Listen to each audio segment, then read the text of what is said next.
लातूर शहरात एक संतापजनक आणि धक्कादायक घटना उघडकीस आली आहे। लातूर शहरातील मार्केट यार्ड परिसरात राहणाऱ्या अभय भुतडा या इसमाने राहत्या घरात आपल्या 6 वर्षाच्या मुलीला फाशी देऊन नंतर आपण घरातील सिलिंग फॅनला फाशी घेत आयुष्य संपवलं आहे।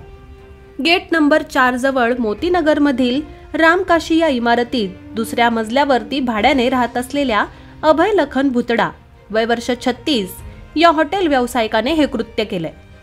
आज सकाळी 10:30 ते 11 वाजण्याच्या दरम्यान घरातील सिलिंग फॅनच्या डाव्या बाजूला असलेल्या स्लॅबच्या लोखंडी हुकला आपली 5 वर्षीय चिमुकली मुलगी नव्या अभय भुतडा हिला गळफास दिला। त्यानंतर अभय भुतडा याने लगेच फॅनच्या उजव्या बाजूला असलेल्या स्लॅबच्या लोखंडी हुकला स्वतः गळफास घेतला। यामध्ये बापलेकीचा मृत्यू झाल्याची दुर्दैवी घटना घडली आहे। या घटनेनं लातूर शहरात एकच खळबळ उडाली असून हृदय पिळवटून टाकणाऱ्या या घटनेबद्दल हळहळ व्यक्त करण्यात येत आहे। या घटनेचं कारण मात्र अद्याप स्पष्ट झालेलं नाही। शवविच्छेदनासाठी मृतदेह विलासराव देशमुख शासकीय वैद्यकीय महाविद्यालयात नेण्यात आले आहेत। गांधी चौक पोलीस पुढील तपास करत आहेत।